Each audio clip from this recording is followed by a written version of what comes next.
आम पूर्व योग क्लास रे सल्वासन शिखीदे और सल्वासन उपकारिता विषय मत जानी बर्तमान मर्कट आसन पढ़े मर्कट आसन को इंग्लीश में आम कौन कहते मंकी पोस्चर। मर्कट आसन करने आम प्रथम चित शोवा पड़े देख चित शोवा गोड़ सीधा रखा हाथ दुई हाथ को कांध समांतर भाव रख दुईटी गोड़ को आंठू पाख भांगी रखा प्रथम गोड़ को लेफ्ट साइड पकेबा आम राइट साइड आड़क चाहिए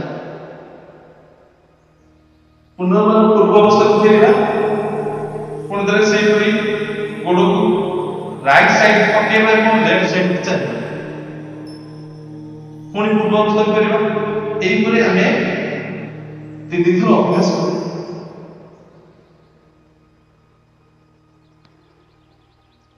श्वास पुणी श्वास छाड़ी नवा पुणी श्वास भरी पकेबा श्वास छाड़िया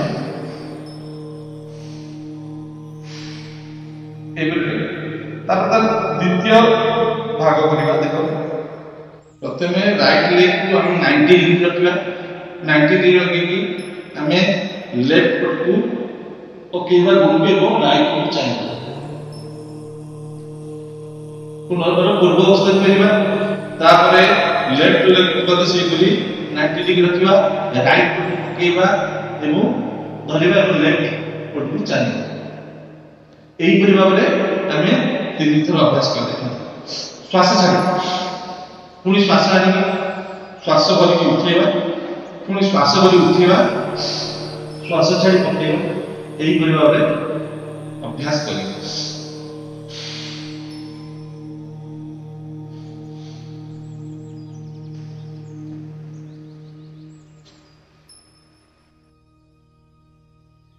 मर्कट आसन लाभ विषय में मर्कट आसन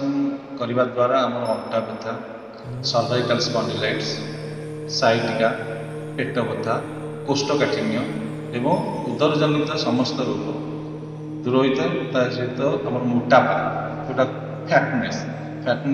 दूर मान दूर कर मोटापा चर्बी कमे था आम जो अंटार जो चर्बी था से चर्बी कमेबार साहाय्य करता है आम पतला होगा साहाय्य करता है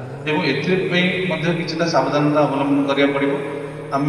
जार अंटा व्यथा थी साइटिका थी स्पॉन्डिलाइटिस अधिक थी ताले यही आसन करने से प्रथम योग शिक्षक मान साहाय्य कर धीरे धीरे अभ्यास करने द्वारा तार स्पॉन्डिलाइटिस और साइटिका दूर होता है और मोटापा कमी था।